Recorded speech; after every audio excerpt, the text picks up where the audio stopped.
Many artists can have a career over 2 decades and still sell out arenas, quite like Craig David. And tonight, he returns to his roots to show us where it all began. My new album, 22, marks 22 years since I had my first #1 at the age of 19. There's something in your DNA, 'cause heaven did it right, baby, when you were made. I've come a long way from the kid with big dreams growing up in Southampton. It's a city that's close to my heart. This is a place that made me who I am today. Wow, Holyrood Estate. This is the block of flats that I grew up in. I lived on the 2nd floor where that balcony is there. My bedroom was the one to the right, that window. I've been writing a book about my life, and it's that bedroom up there that was the heart of everything. I must have started collecting records from the age of like 10, 11.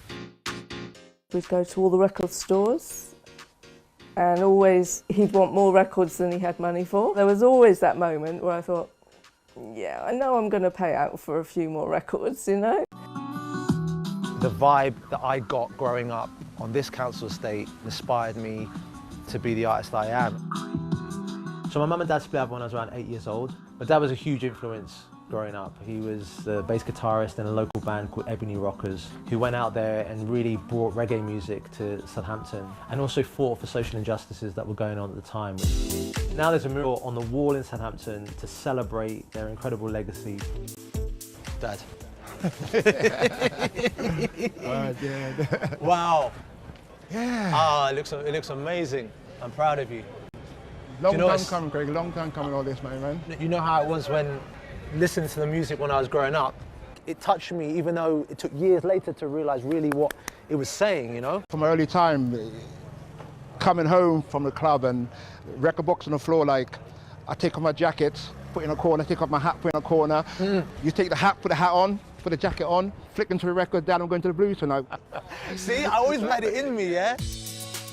My first taste of performing was at the West Indian Club. The club used to be in this church.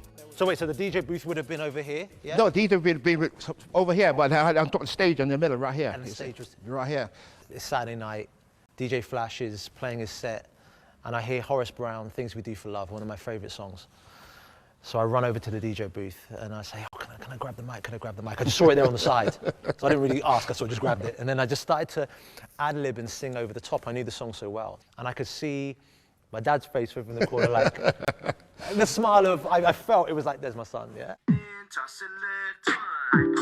One of the first clubs that I actually DJ'd in myself was called Old Orientals, and that's where I met Mark Hill and Pete Devereaux from the Artful Dodger. So this led to me collaborating with them on my first ever hit record, Rewind, and a moment I will never forget.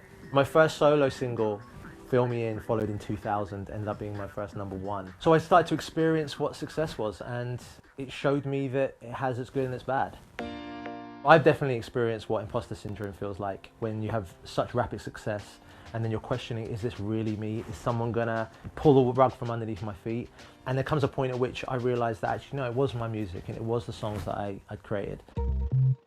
For you to have that in your hands, it means a lot to me, especially us all being here together. I mean, like, Yeah. So I'm 41 now, and the most important thing for me was to be able to bring my family together, realizing the most craziest thing is that I never had experience being around the table formally with my mum, my dad, my sister. So I brought everyone together, got everyone over to my home, and we had a meal. Craig didn't cook, he got a nice takeaway, but it was really nice, and it was just such a moment to be around the dinner table, do what normal families do.